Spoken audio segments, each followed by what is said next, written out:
ভারত পাকিস্তান সীমান্তে উত্তেজনা, পাল্টাপাল্টি ক্ষেপণাস্ত্র হামলা।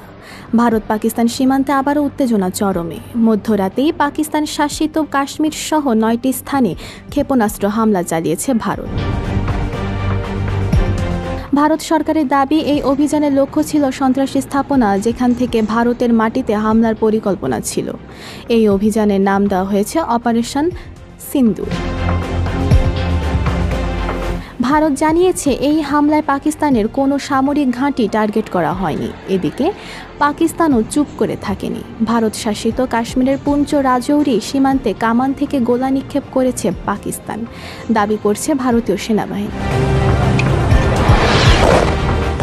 এরই মধ্যে পাকিস্তান দাবি করেছে তারা ভারতের 2টি যুদ্ধ বিমান এবং একটি ড্রোন ভূপাতিত করেছে। এছাড়া ভারতীয় হামলা এখনও পর্যন্ত 2 জন শিশুসহ মোট 7 জন নিহত হয়েছে বলে জানায় পাকিস্তানের সেনাবাহিনী।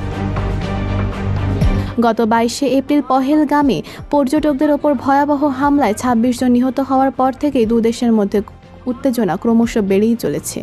সর্বশেষ পাওয়া খবরে জানা যাচ্ছে, কাশ্মীরের নিয়ন্ত্রণ রেখা সংলগ্ন বিভিন্ন এলাকায় বিস্ফোরণের শব্দ শোনা যাচ্ছে। পাকিস্তান সেনাবাহিনী জানিয়েছে তারা সময়মতো এর জবাব দেবে এবং এরই মধ্যে তাদের জেট বিমানগুলো আকাশে মোতায়েন রয়েছে। ওশান বিশ্বাস, লিবার্টি নিউজ।